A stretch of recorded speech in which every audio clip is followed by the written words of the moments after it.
तो चलू अहाँ सबके लेल एक छोट सनक मैथिली में सुंदर सनक कविता लऽ के आबि गेल छी जे सावन पर आधारित अछि। तो चलिए ओकरा सुनियो, ओकरा प्यार दियो। सावन आयल बदरी छायल, हरियर चादर धरती को ओढ़ायल, रिम झिम बरसे पानी, मन में जागल मीठ मुस्कानी। आमक डार पर झूला पड़ल, गामक आंगन हंसी से भरल, सखी सब मिली गीत सुनावे, झूमी झूमी सावन मनावे।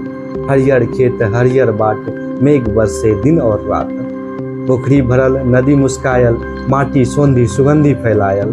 कहीं कांवरिया बोलबम गावे, कहीं शिवालय दीप जरावे, बेल पत्र लऽ भोला पूजे, भक्ति में सब दुख दर्द बुझे। सावनक रिमझिम फुहार, लागे धरती का श्रृंगार, मिथिला का ई पावन मास, हर मन में भरी दे उल्लास। सावन आयल खुशियाँ लायल, हरियर रंग से जग सजायल, गीत भक्ति आ प्रेमक संग झूम उठल मिथिला का अंग, झूम उठल मिथिला का अंग। चलू अहाँ सबके मैथिली में कविता केहन लागल अहाँ सब कमेंट बॉक्स में जरूर लिखब। और अगर अच्छा लागल है तो ये कविता अपन दोस्तों के पास शेयर करब। तो चलू मिले छी फिर दोसर वीडियो में, तब तक के लिए धन्यवाद। जय हिंद।